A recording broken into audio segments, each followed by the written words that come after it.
জাতিগতভাবে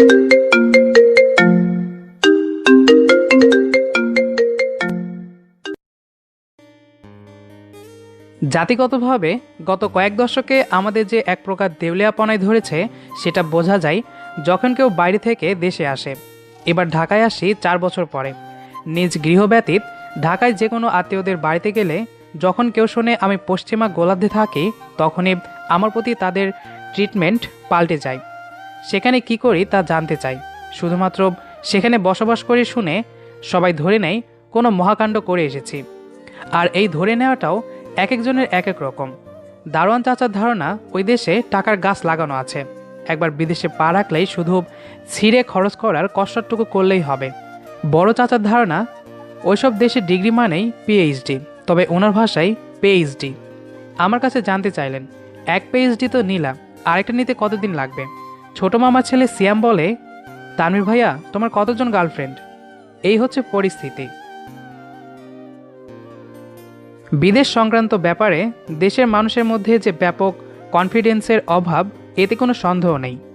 আর যদি জানে সেখানে কেবল পড়াশোনা, তাও পিএইচডি করেছি, তাহলে তো কোনো কথা নেই। সবচেয়ে মজার ব্যাপার হচ্ছে মেয়েরা আমাকে একটু বেশি খাতির করছে। ঢাকা ভ্রমণ এনজয় করছি। একদিন আম্মু এসে বলল, তানভীর, তোমার তানুষার কথা মনে আছে? কোন তানুষা? নামটা আমার ভোলার নয়, তবুও বুঝে না বোঝার ভান করে আম্মুর দিকে তাকিয়ে আছি। আম্মু বলল, সিলেটে তোমার খুব কাছের বন্ধু ছিল। ওহ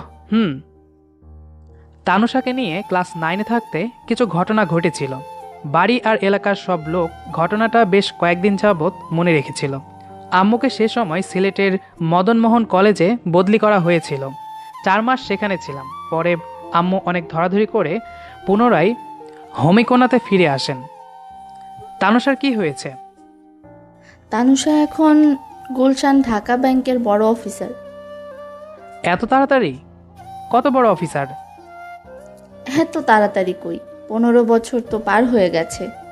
আরও খুব শীঘ্রই প্রিন্সিপাল অফিসার হয়েও যাবে। ভালো তো। আমি চুপ হয়ে গেলাম, আর কথা বাড়াতে চাইলাম না। এসব শুনে আমার লাভ কি? জানি না আব্বা আম্মার কি হয়েছে, রাজ্যের সব খবর রাখবে। বিশেষ করে আমার আগে যারা চাকরি পেয়েছে, পিএইচডি করেছি, তাতেও ওনাদের হবে না। চলে আসার জন্য বাসা থেকে উঠে দাঁড়ালাম। তখনই আম্মু বলল, তানুষা তার হাজবেন্ড নিয়ে আমাদের 4 বাড়ির পরেই থাকে, একদিন গিয়ে দেখা করে এসো। 15-16 বছর আগে শেষবার তানুষার সাথে যোগাযোগ হয়েছে। তখন যা ঘটে থাকুক, এত বছর নিশ্চয় ওর স্মৃতির গহীনে চাপা পড়ে গেছে। অবশ্য আমিও সেসব ঘটনা নিয়ে আপাতত মাথা ঘামানোর প্রয়োজন বোধ করছি না। এ যুগে কারো জীবন কিছু ঘটনায় আর আটকে থাকে না। আজ পলাশী ঘুরতে এসেছি। অবশ্য সাথে ছোট খালার মেয়ে অনিতাও আছে। অনিতা আরকিতে মাত্র ঢুকেছে। আমার থেকে 10 বছরের ছোট, একদমই পিচ্ছি আমার কাছে। পলাশীতে অনেক কিছু চেঞ্জ দেখলাম।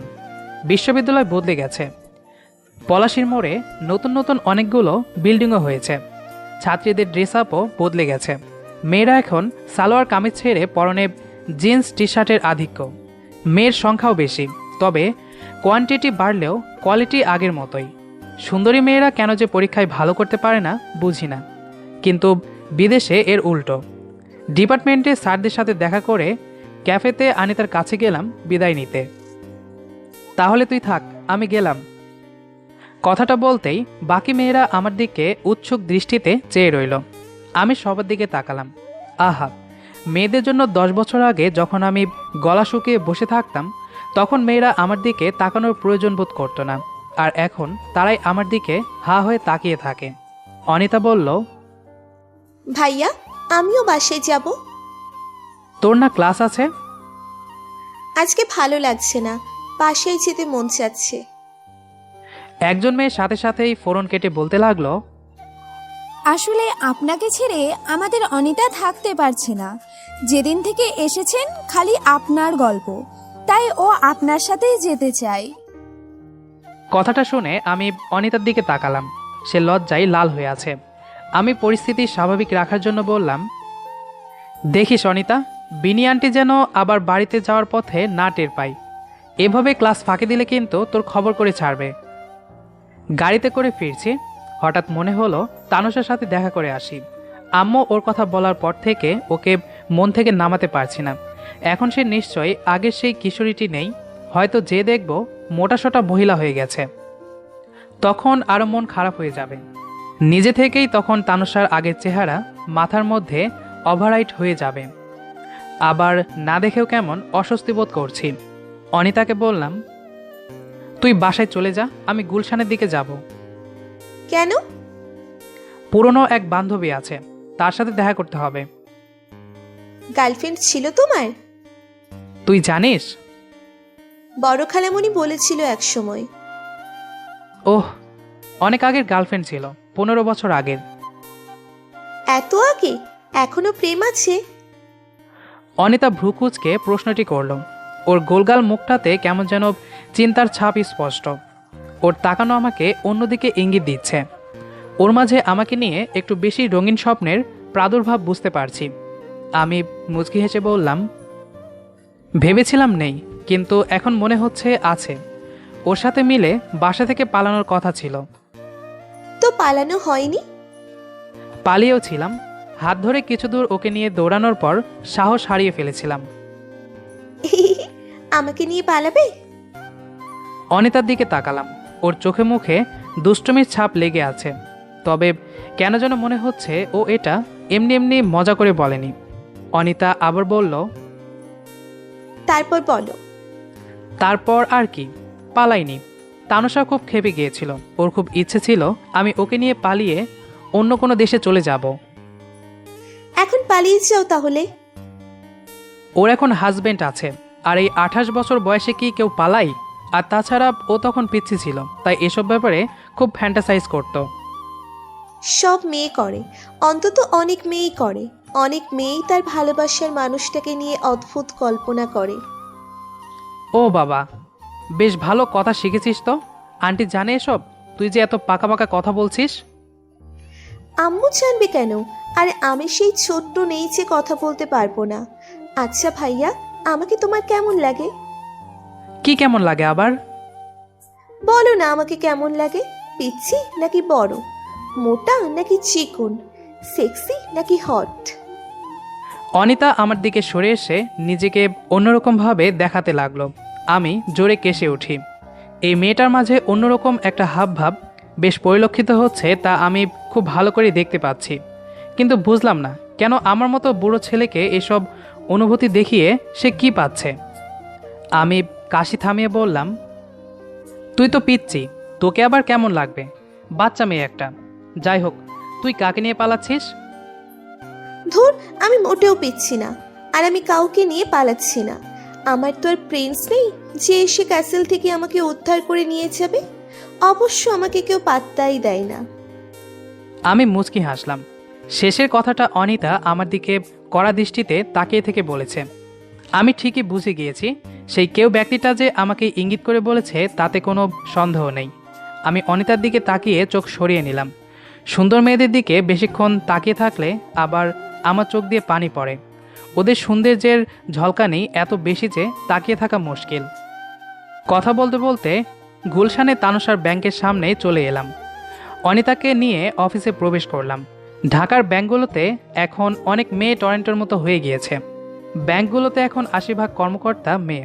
শুধুমাত্র সৌন্দর্য দেখিয়ে চাকরি পায় অনেকগুলো মেয়ে। সেই ক্ষেত্রে অধিক পড়ার ডিগ্রি থাকা সত্ত্বেও ছেলেরা থাকে বেকার। আবার সেই চাকরিওয়ালা মেয়েগুলো বেকার ছেলেদের বিয়েও করে না। ব্যাংকে কাউকেই পরিচিত বলে মনে হচ্ছে না। চারপাশে চোখ বুলিয়ে নিচ্ছি। হঠাৎ অনিতা আঙ্গুলে খোঁচা দিয়ে বলল, আমার মনে হয় তোমার এক্স চিফ ওই যে তোমার দিকে বারবার তাকাচ্ছে। আমি মাথা ঘুরিয়ে কাচের ওপাশে বসে থাকা একজন মহিলা বা মেয়েকে দেখলাম। নীলরাঙা সালোয়ার কামিজ পরে আছে। সেই চেনা মুখ, একদম পাল্টায়নি, বরং আগের থেকে আরো সুন্দরী হয়েছে। সে এগিয়ে আসছে। তুমি তানভীর? কেমন আছো তানুষা? ভালো। আন্টি বলেছিল তুমি ঢাকায় আসবে। ব্যাংকে অনেক লোকজন, ফর্মালি কিছু কথা হলো। কথা বলার এক পর্যায়ে তানুষা বলল, আচ্ছা, বাকি দিনটা আমি অফ নিয়ে নেই, চলো কোনো রেস্টুরেন্টে ক্যাচ আপ করি, লং টাইম। ইয়ে লং টাইম। বৈশাখীতে যাব। তাহলে তোমরা যাও, আমি ট্যাক্সি করে চলে যাই। তুমি থাকো, কোনো সমস্যা নেই। না থাক, আপনাদের মধ্যে একজোড়া কান মেলে থাকতে চাই না। বৈশাখীতে বসে দুজন একে অন্যের খোঁজ খবর নিলাম। তানুষা ইউনি থেকে বেরিয়ে গত 5 বছর এই ব্যাংকে আছে। ওর হাজব্যান্ডও ব্যাংকার, ছেলের বয়স 2। সেদিক দিয়ে আমি এখনও বদলাইনি। বিয়ে করিনি, বাচ্চা নেই, কোনো পার্মানেন্ট জবও করি না। কথা বলতে বলতে একজন আরেকজনকে খুঁটিয়ে দেখে নিচ্ছিলাম। কেন যেন মাথার মধ্যে সেই 15-এর স্নেল পেতে লাগলাম। ওকে দেখার পর বারবার স্থান, কাল, পাত্র তালগোল পাকিয়ে ফেলেছিলাম। বর্তমানে তানুষা আর সিলেটের তানুষাকে আলাদা করতে কষ্ট হচ্ছিল, তবুও যথাসম্ভব নিজেকে সংযম রাখার চেষ্টা করছি। কিন্তু যেমন বলে, ওল্ড লাভ ডাইস হার্ট। টেবিলে খাবার আসতে আসতে ভুলেই গেলাম তানুষা কারো বউ, কারো মা। বললাম, তোমার আমার কথা মনে পড়ে? তোমার? আমারও। তাহলে কোনোদিন যোগাযোগ করনি কেন? জানি না, হয়তো সাহসের অভাবে। সেই সাহসের অভাবেই আজ আমি অন্যের বউ। আমি কিছু বললাম না। তানুষা আমার হাত ছোঁয়ার চেষ্টা করছে। জানি না কি হলো, খপ করে ওর হাতটা ধরলাম আমি। কয়েক সেকেন্ড পরে আবার ছেড়ে দিলাম। সীমা ছাড়িয়ে যাচ্ছি, হাজার হোক অন্যের বউ। নিচে নেমে বিদায় নিতেও অনেকক্ষণ লাগলো। তানুষাকে বিদায় দিয়ে একা একা অনেক জায়গায় ঘুরলাম। রাত করে বাড়িতে আসি। দরজায় কলিং বেল বাজাতেই দরজা খুলল অনিতা। অবাক হয়ে তাকালাম ওর দিকে। ঢাকায় সব আত্মীয়, এমনকি অনিতারাও থাকে উত্তরাতে, কিন্তু মনে হচ্ছে অনিতা একটু বেশি আমাদের বাড়িতে ঘুরঘুর করছে। সকাল বিকাল আমি ওকে আমাদের বাড়িতে দেখছি। এত দেরি হলো কেন আসতে? তানুষার সাথে ছিলে নাকি? না, এমনি ঘুরছিলাম। তুই আমাদের বাড়িতে এত রাতে? বিকেলে এসেছিলাম, আর যাইনি। কেন, বারণ আছে নাকি? না, ঠিক আছে। আমি রুমে চলে আসি। শার্ট খুলে প্যান্ট কোমর থেকে যখনই নামিয়েছি, অনিতা আমার রুমের দরজা ঠেলে ভেতরে ঢুকলো। তাড়াতাড়ি প্যান্ট ওপরে তুলে আবারও লাগিয়ে ওর দিকে তাকিয়ে একটু খেপেই বললাম, আরে এ কি, নক করে ঢুকবি না? কেন, কি করছিলে তুমি? চেঞ্জ করছিলাম। দেশ থেকে কি প্রাইভেসি উঠে গেল নাকি? উঠবে কেন? আমি কি তোমার ওই চুপ, যা এখান থেকে। তুমি চুপ করো, তোমার দেখার কোনো ইচ্ছে নেই। আমি তো এসেছিলাম তোমার অফিসারের খবর নিতে। ফাজিল মেয়ে, আমার সামনে থেকে বের হ। অভিসার আর কই, জাস্ট তানুষার সাথে কুশল বিনিময় হলো। এমনিতে সে অন্যের বউ। এই কারণেই তো আমার জন্য রাস্তা ক্লিয়ার। শেষ কথাটা একটু আস্তে বলল ও, তবুও শুনতে পেলাম আমি। কিছুই বললাম না। অনিতা রুম থেকেও যাচ্ছে না। ওকে চলে যেতে বলবো, তার আগে সে বলে, কুশল বিনিময় করতে কেউ ডেটিংয়ে যায় না। ওকে, অভিসার হলে অভিসার, আম্মুর কানে যেন না যায়। এখন তুই যা, কাপড় চেঞ্জ করব। চেঞ্জ করো? তোমাকে ধরে রেখেছে কে? আরে, তোর সামনে বদলাবো নাকি? লুঙ্গি পরো আগে, তারপর চেঞ্জ করে নিবা। ওই তুই যা তো, আমি আলগা গায়ে লুঙ্গি পরবো। আম্মু যদি দেখে কি ভাববে বুঝছিস? তুই কিন্তু এখন বাচ্চা না যে আমার ঘরে থাকবি। কি না কি ভাববে। তাহলে স্বীকার করছো আমি বড়? বড়। যা এখন, না হলে আম্মু এসে যদি দেখে আমি আলগা গায়ে তুই আমার পাশে বসে আছিস, কি অবস্থা হবে বুঝছিস তো? ও, বান্ধবী পেয়ে আমাকে এখন আর সহ্য হচ্ছে না। অনিতা ধুম করে দরজা লাগিয়ে চলে গেল। মেয়েটাকে আচ্ছা করে বকে দিতে হবে। দিন দিন ওর জ্বালানোর পরিমাণ বেড়ে যাচ্ছে, আর ওর এই জ্বালানো যে অন্যদিকে ইঙ্গিত দিচ্ছে তা আর বুঝতে বাকি নেই। কিন্তু ও যা চাচ্ছে তা হবে না, কারণ সে আমার রিলেটিভ, তার ওপর পিচ্চি মেয়ে। সবটা যে ওর আবেগ তা বেশ বুঝতে পারছি। অনিতা অনেক কিউট একটা মেয়ে, যে কেউ ওর জন্য পাগল। কেন যে আমার মতো বুড়োর জন্য এমন করছে বুঝলাম না। বন্ধু মিনহাজের বিয়েতে অনেক মজা করলাম। পুরনো অনেক বন্ধু বান্ধবীদের সাথে দেখা হলো। বন্ধু বান্ধবীরা চাকরি, বিয়ে করে কেমন যেন বয়স্ক লোক আর মহিলা হয়ে গেছে। সেতু বিভাগে চাকরি করা বন্ধু মাহিন অনেক মোটা হয়ে গিয়েছে। মিনহাজের বিয়ের পর মাহিনের সাথে সরকারি গাড়ি, সরকারি তেল, সরকারি ড্রাইভার নিয়ে কয়েকজন বন্ধুরা মিলে 2 দিনব্যাপী ট্যুর করলাম। ব্রিটিশ আমলের লাট সাহেবের সুবিধা এখনও চলছে। দেশে মধ্যবিত্ত কর্মকর্তা শ্রেণী আর শাসক গোষ্ঠী যে স্ট্যাটাস কো চলছে, 80% আম পাবলিকের সাধ্য নেই যে তা ভাঙবে। আর যদি আমজনতা বেশি বাড়াবাড়ি করে তো আর্মি, র্যাবের পেটোয়া বাহিনী তো আছেই। আমি নিজেই তো তার সুবিধাভোগী। কয়েকদিন বন্ধুদের সাথে আড্ডার পরও কেন যেন তানুশাকে ভুলতে পারছি না। অকারণেই সে ভাবনাতে চলে আসতে চাচ্ছে আমার। বারবার মনে হচ্ছে পরকীয়াতে আমি কি জড়িয়ে যাব। এসব ভাবতে ভাবতে তানুশাকে রাতে কল দিলাম। সরি, তোমাকে ডিস্টার্ব করতে চাইনি। কিভাবে কল দিলাম জানি না। তুমি কি এখন এমন ফর্মাল হয়ে হয়ে গেছো? না মানে তুমি কি ভাবছো তা বুঝতে পারছি না।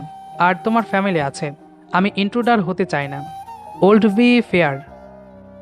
ঢং রাখো, এখন বলো তোমার কি খবর? তানুষার সাথে কথা হতে থাকে অনেকক্ষণ। এক সময় মনে হলো ওর হাজবেন্ড তো আছে, সে শুনছে না কিছু। তাই তানুষাকে বললাম, তোমার হাজবেন্ড কোথায়? তোমার কোনো সমস্যা হবে না তো? হাজবেন্ড আছে হাজবেন্ডের কাজে, ছেলেকে নিয়ে টিভি দেখছে। তোমার চিন্তিত হতে হবে না, ইটস ওকে। আমি আশ্চর্য হলাম। তানুষা আর তার হাজবেন্ডের সম্পর্ক কেমন অদ্ভুত। বউ ঘরে বসে এত রাতে পুরনো প্রেমিকার সাথে ফোনে কথা বলছে। তানুষা অবশ্য ছোট থেকেই খাপছাড়া। যখন ওর 10 কি 11 বছর বয়স তখন ওর মা মারা যায়। তারপর ওর বাবা ওরই ছোট খালাকে বিয়ে করে আনে। যে কোনো কারণেই হোক তানুষা এসব মেনে নিতে পারেনি। ওর বাবা আর স্টেপ মাদের সাথে খুব দূরত্ব ছিল। সে কারণে হয়তো আমার সাথে ওর ঘনিষ্ঠতা বেড়ে গিয়েছিল। তানুষা বলে, তানভীর, আমাদের আরও একবার দেখা করা উচিত। কিছু বক্তব্য আছে, সামনাসামনি বলতে চাই। আচ্ছা। সিলেটে থাকতে আমরা রিকশায় ঘুরতাম, ঘন্টা ভাড়া নিতাম। শাহী ঈদগাহ পার হয়ে চা বাগানের দিকে চলে যেতাম। পরিচিত সেখানে কেউ ছিল না, তাই 2-3 ঘন্টা কেবল রিকশা করেই ঘুরে বেড়াতাম। ঢাকায় সব আত্মীয় আছে, পরিচিত সব জায়গাতেই, তাই এখানে রিকশায় ওকে নিয়ে ঘুরলে সমস্যা ছাড়া আর কিছুই হবে না। পরের দিন দেখা করলাম তানুষার সাথে, ট্যাক্সি ভাড়া নিলাম। দুজনে ট্যাক্সিতে উঠি।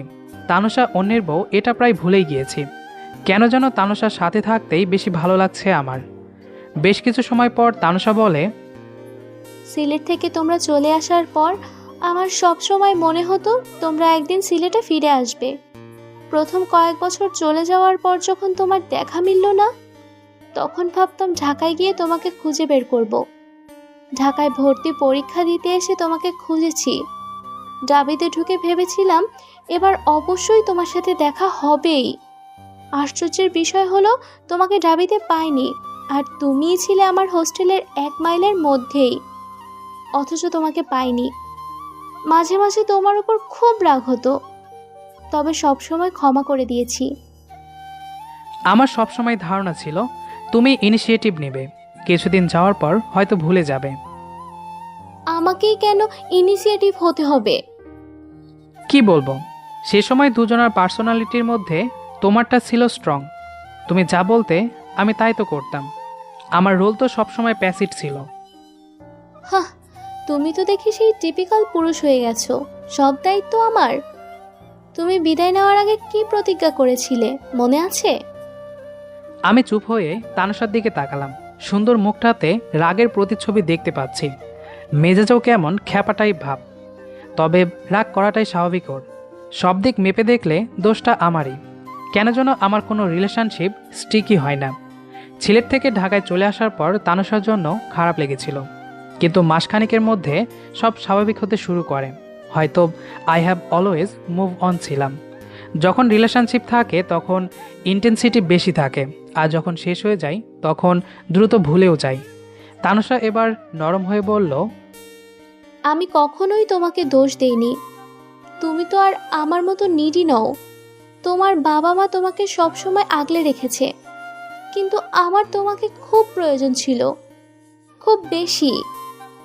তানুষা আমার হাত ধরে ওর মুখ স্পর্শ করলো। ওর চোখে পানি দেখে আমি চোখ সরিয়ে নিলাম। কারো চোখে পানি দেখলে আমারও চোখ ভিজে যায়। নিজের স্বার্থপরতার জন্য নিজেই নিজের ওপর বিরক্ত হয়ে যাচ্ছি। তানুষা আরও অনেক কিছুই বলে গেল। অনেস্টলি আমার ওর এসব ফিলিংসগুলো ধারণার বাইরে ছিল। ওর হাজব্যান্ড আর চাইল্ড না থাকতো তাহলে এবার কোনো দ্বিধা ছাড়াই তানুষাকে নিয়ে আমি পালিয়ে যেতাম। তানুষাকে শান্ত হয়ে বললাম, এখন তোমার হাজব্যান্ড আছে, ফ্যামিলি হয়েছে, লম্বা জীবন পড়ে আছে, একসময় সব ভুলে যাবে। আমি যা দিতে পারিনি তোমার হাজব্যান্ড সেটা পূরণ করে দেবে নিশ্চয়। না, আমার বিয়েটা হচ্ছে ম্যারেজ অফ কনভেনিয়েন্স। আমার একটা জামাই দরকার ছিল আর ওর দরকার ছিল বউ, তাই বিয়ে করেছি। ও খুব ভালো মানুষ, তবে ওর মন পড়ে আছে অন্য টাকাতে। তানুষার দিকে তাকালাম। ওর চোখে মুখে আমাকে পাওয়ার বাসনা এখনও বিদ্যমান, তবে এটা যে পরকীয়া সেটার বলা চলে না।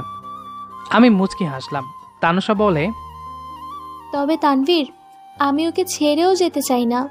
ছেলেটা স্টেপ ফাদারের কাছে থাকুক আমি তো চাই না। ওর বাবার পরিচয়ে বড় হবে।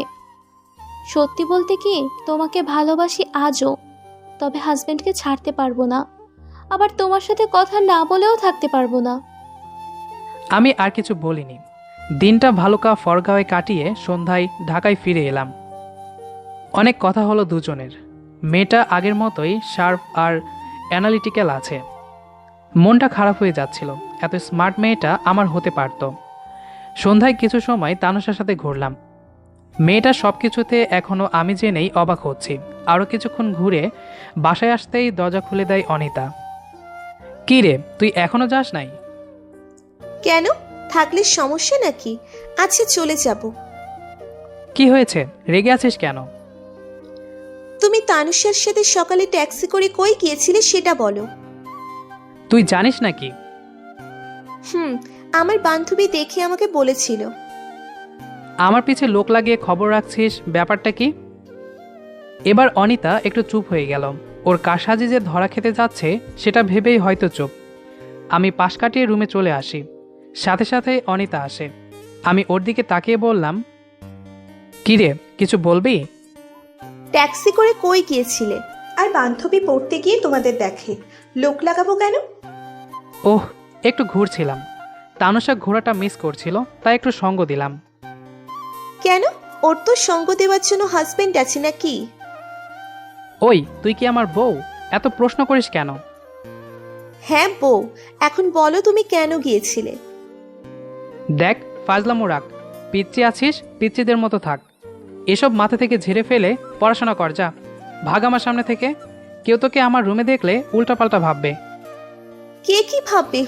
ট্যাক্সিতে সারাদিন ঘোরো, তাতে কেউ কিছু ভাবে না। আমি একটু রুমে আসলেই জ্ঞান দিতে থাকো। যখন একেবারে রুমে এসে থাকতে শুরু করব, তখন দেখি তারাও কি ভাবে। অনিতা দরজায় একটা ঘুষি দিয়ে রাগ দেখিয়ে চলে গেল। কিন্তু মেয়েটা সব কি বলল? এর পিছনে অবশ্যই আম্মুর হাত আছে, না হলে এর আগে কখনোই অনিতা আমার সাথে এমন করে কথা বলেনি। 10 বছরে বড় হওয়াতে একটু রেসপেক্ট করত, কিন্তু ইদানিং দেখছি ও আমাকে কোনো রকমই সম্মান না করে যা ইচ্ছে বলছে। ওর থেকে এড়িয়ে চলতে হবে। তানুষা রোজ ফোন দিয়ে কথা বলে ঘন্টার পর ঘন্টা। ওর কথা বলার মাঝে অন্য একটা দিক উন্মোচিত হতে যাচ্ছে, সেটা আমি বেশ টের পাচ্ছি। কিন্তু এটা সম্ভব? প্রায় বলে ওর হাজব্যান্ডের সাথে দেখা করার কথা, আমি এড়িয়ে গিয়েছি। এদিকে অনিতাও সেই রাগ করে চলে গেছে আর আমাদের বাড়িতে আসেনি। 18 দিন পর ওর রাগ ভাঙানোর জন্য অনিতাদের বাড়িতে গেলাম। কোনো কিছুতেই ওর রাগ ভাঙাতে পারলাম না। শেষে কি কুকগানে বলেছিলাম, চল তোকে নিয়ে শপিংয়ে যাব। তখনই ওর সব রাগ পানি। সাথে সাথে গুছিয়ে রেডি হয়ে আমার কাছে হাজির। শপিংয়ে নিয়ে গেলাম। টাকাও তেমন সাথে আনিনি, তবুও বাধ্য হয়ে নতুন ড্রেস কিনে দিতে হলো অনিতাকে। I wish somebody did same for me when I was young. এরপর কয়েকদিন কেটে গেল। বিকেলে ছাদে বসে কফি খাচ্ছি, ঠিক তখনই তানুষার ফোন। রিসিভ করতে বলল, আজ আমার হাজবেন্ড তার অফিসিয়াল কাজে অন্য বিভাগে ফেসে গেছে। ছেলেটাও তার দাদুর বাড়িতে। তুমি আমার সাথে সিঙ্ক আপ করবে? সিঙ্ক আপ মানে কোনো অফিসিয়াল মিটিং? না, সিঙ্ক আপ বলতে একটা ছেলে একটা মেয়ে যা করে। আমার কান গরম হয়ে গেল। তানুষা বলে কি? ও ঠিক আছে তো? গলাটা কেমন যেন শুকিয়ে যেতে লাগলো আমার। কয়েকবার ঢোক গিলে বললাম, সেটা কি উচিত হবে? অনুচিত বা কি হবে? চলে আসো বাসায়, কেউ নেই। আমি চুপ হয়ে গেলাম। কখন যে কফি ঠান্ডা হয়ে গেল বুঝলাম না। আমার চুপ থাকা দেখে তানুষা আবার বলল, আসছো তো? এখনই আসো। আসবে কি না বলো। হুম। আমি রাজি হয়ে গেলাম। কেন হলাম জানি না, তবে অবাধ্য একটা টান যেন আমাকে গিলে খাচ্ছে। নিচে চলে আসি। গোছগাছ করে যখনই বের হতে যাব তখনই দেখি দরজার সামনে অনিতা দাঁড়িয়ে, হাতে ব্যাগপত্র। আমি থতমত খেয়ে বললাম, কি রে তুই এভাবে? আম্মু নানু বাসায় গিয়েছে, বাড়িতে একা আমি সব গুছিয়ে নিয়ে এসেছি। খালামণিকে বলা আছে আম্মু না আসা অব্দি থাকবো এখানে কয়দিন। ও থাক। দাঁড়াও, আমি যাবো তোমার সাথে। আমি চমকে উঠি। কি বলে মেয়েটা? যাচ্ছি তানুষার কাছে, আর সে কিনা যাবে সাথে? মাথা খারাপ নাকি ওর? আমি বললাম, দেখ আমি একটা গুরুত্বপূর্ণ কাজে যাচ্ছি, তুই থাক।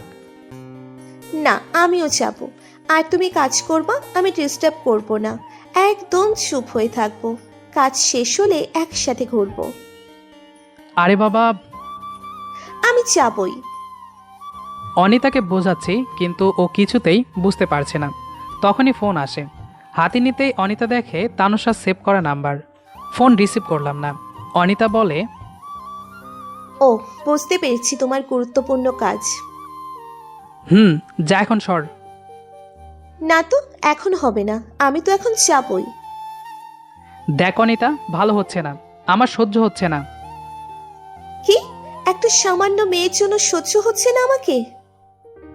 উল্টো বুঝিস কেন? ওর জন্য তোকে সহ্য হচ্ছে না এটা বলিনি। আমি বুঝেছি, দাঁড়াও, খালামণিকে এখনই বলছি। আর বাজে একটা মেয়ের জন্য তুমি যে আমার সাথে এমন করছো সেটাও বলছি। দেখ, তানুষাকে বাজে বলবি না, ও অনেক ভালো।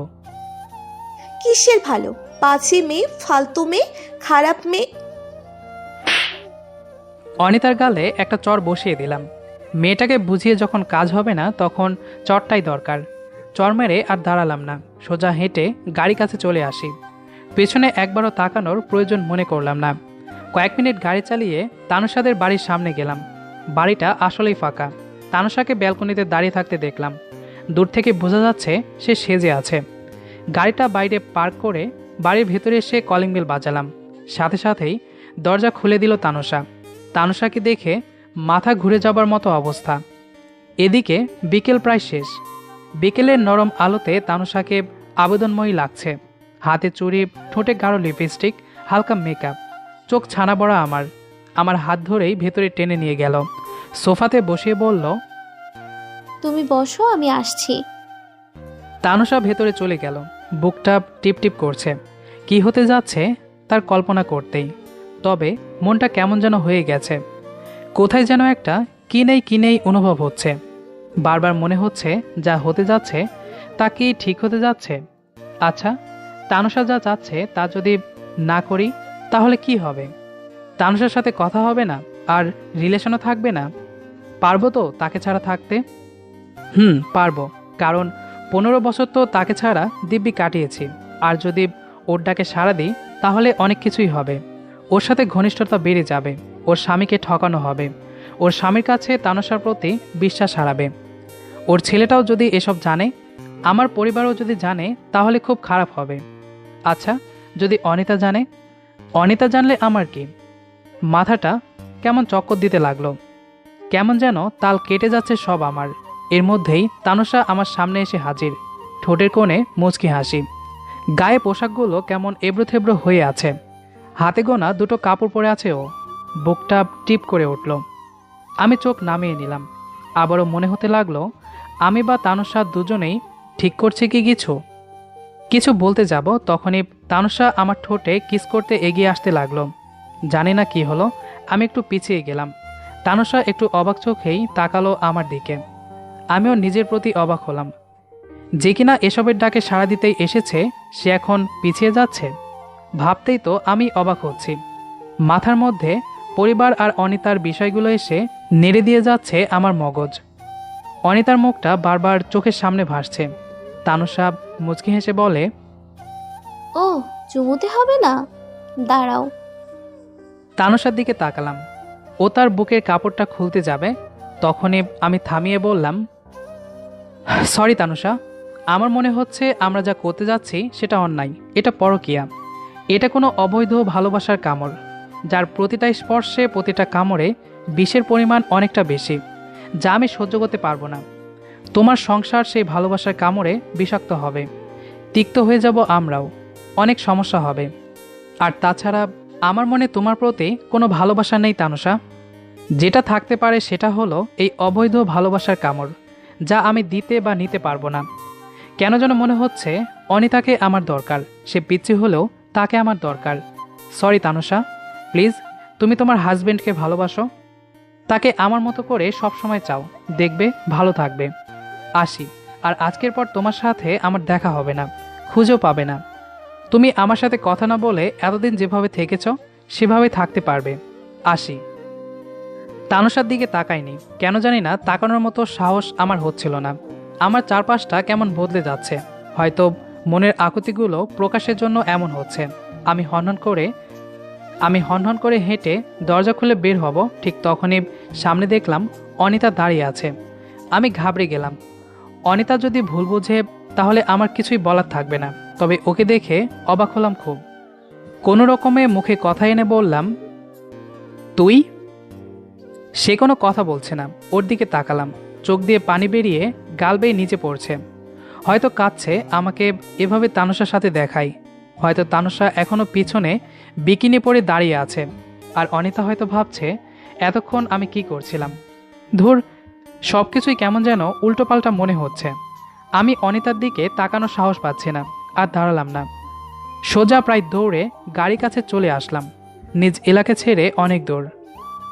রাত 2:30 বাজে। গাড়ি চালিয়ে বাড়ির ভেতর প্রবেশ করলাম। সারাদিন ফোন অন করিনি। কোথায় ছিলাম কেউ জানে না। সারাদিন টেনশনেও কিছু খাইনি। কেমন যেন শুকনো শুকনো লাগছে। বেশ ভয় পাচ্ছি আমি। অনিতা সব কিছু বলে দিল কিনা। অবশ্য ও যে মেয়ে তাতে এতক্ষণ মনে হয় এলাকা রটে গেছে। আমি গাড়ি রেখে মাথাটা নিচু করে দরজার কাছে দাঁড়ালাম। না দেখেই কলিং বেল চাপতে হাত বাড়াতেই দেখি কারো মুখ স্পর্শ করেছি। আমি একটু চমকে উঠি। হয়তো ভুলে অন্য কারো বাড়িতে ঢুকে পড়েছি কিনা, তাই চোখ খুলে তাকাতেই দেখি আমার চোখ ছানা বড়া। অনিতা দাঁড়িয়ে আছে। আমি চোখ নামিয়ে নিলাম। কোনো কথা না বলে রুমে এসে দরজা আটকাতে যাব, তখনই অনিতা এসে দরজা ঠেলে ভেতরে প্রবেশ করে। আমি বললাম, এত রাতে আমার রুমে এসেছিস? হুম। লোকজন দেখলে খারাপ ভাববে, তোর মান সম্মান নষ্ট হবে। হুম। যা তাহলে। না। আচ্ছা থাক, আমি গেস্ট রুমে যাচ্ছি। না। কিছু বললাম না। জানি এখন সবকিছু অনিতা যা বলবে মানতে বাধ্য। তবে বাড়ির সবাই যে কই এখনো আসছে না আমাকে বকা দিতে, এটার জন্য অপেক্ষা করছি। অবশ্য কালই চলে যেতে হবে বিদেশে, কারণ আম্মু আজকের পর আর রাখবে না আমাকে দেশে। তুমি আমাকে ভালোবাসো? কি বলছিস এসব? বলো। না। তাহলে তানুষাকে কেন ফিরিয়ে দিলে? মানে? আমি সবকিছুই শুনেছিলাম। যখন চর মেরে আসছিলে তখনই তোমার পিছু নিয়ে আসি, আর তারপরেই সবকিছু শুনি। আমাকে যদি ভালো না বাসো তাহলে ওকে কেন ফিরিয়ে দিলে? কেন তানুষাকে বলেছিলে অনিতাকে আমার দরকার? বলো। আমি চুপ হয়ে গেলাম। দীর্ঘ এক শ্বাস নিলাম আমি। তাহলে অনিতা আমাকে ভুল বুঝেনি। যাক বাবা, বেঁচে গিয়েছি। তার মানে বাড়ি কেউ এসব জানেই না। ঠোঁটে কোণে মুচকি এক হাসি কখন যে চলে এসেছে বুঝতেই পারিনি। আমি অনিতার পাশে যেয়ে বসলাম। সে বলে, কি হলো, চুপ কেন? জানি না। বলো, কেন বলেছিলে তাহলে তুমি আমাকে ভালোবাসো? আমি ঠিক জানি না। আমি জানি। আমার এক বান্ধবী বলেছে, যে সত্যি ভালোবাসে সে জানে না কেন তাকে ভালোবাসে। তার মানে তুমি আমাকে ভালোবাসো। আরে, মেয়েটা আসলে বেশি বুঝে। আমি বুঝিয়েছি ভালোবাসি কিনা জানি না, আর ও বুঝেছে ভালোবাসি কেন তা জানি না। আমি অনিতার দিকে তাকালাম। সে হেসেই যাচ্ছে। ওর হাসি বলে দিচ্ছে পিচ্চি মেয়েটার মনের মধ্যে আমাকে নিয়ে অনেক কৌতূহল, যার রহস্য আমাকে ভেদ করতে হবে। অনিতা হঠাৎ হাসি থামিয়ে বলল, আচ্ছা তানভীর, তোমার সামনে যদি তানুষার মতো করে আসি? অনিতা আমার নাম ধরে ডাকলো। আজ বিকাল অবধি সে আমাকে ভাইয়া বলতো, আর এখন সে সরাসরি তানভীর বলছে। আম্মু জানলে কি হবে বুঝতে পারছি না। আর ও কি বলল, তানুষার মতো করে মানে? ওই তুই আমার সামনে থেকে যা। কেন? আসি ওরকম ড্রেস, ওরকম আহ্বান নিয়ে, ভালোবাসার বিষাক্ত কামড় দিতে, লাভ বাইট। সামনে থেকে যা বলছি। যা হবে বিয়ের পর। মার খাবি, বুঝলি তো? থ্যাঙ্কস আমাকে ভালোবাসি বলার জন্য। ওই তোকে কে ভালোবাসি বলেছে? ওই যে বললে যা হবে বিয়ের পর, তার মানে আমাকে ভালোবাসো আর বউ ধরেই নিয়েছো। বাহ, তুমি কি গো, এত তাড়াতাড়ি! অনিতা, তুই সামনে থেকে যাবি? অনিতা দৌড়ে চলে গেল বাইরে। আমি মুচকি হেসে ওর চলে যাওয়ার দিকে তাকালাম। কেন যেন মনে হচ্ছে বুড়ো বয়সে নতুন ভালোবাসার কামড় উজ্জীবিত হতে যাচ্ছে, তাও পিচ্চি মেয়েটার সাথে। আমি উঠে দরজা লাগাতে যাব, ঠিক তখনই দৌড়ে এসে অনিতা আমার বাম গালে চুমু দিয়ে দৌড়ে সিঁড়ির উপরে উঠে বলল, এটা আমার তরফ থেকে প্রথম ভালোবাসার কামড়। তোমার থেকে কিন্তু তোলা থাকলো লাভ বাইট, অবশ্য সেটা বিয়ের পরেই পাচ্ছি। আর দাঁড়ালো না, দৌড়ে ওর রুমের দিকে চলে গেল। পিচ্চি মেয়েদের ভালোবাসতে নেই, একদম পাগলামো করবে।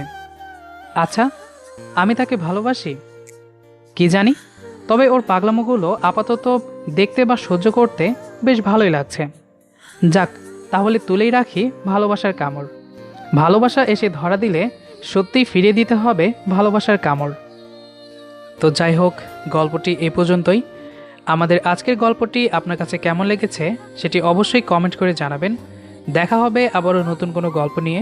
সে পর্যন্ত আমাদের সাথেই থাকবেন। আর হ্যাঁ, ভিডিওটি যদি ভালো লেগে থাকে তাহলে অবশ্যই আপনার বন্ধুদের সাথে শেয়ার করবেন। ধন্যবাদ সবাইকে।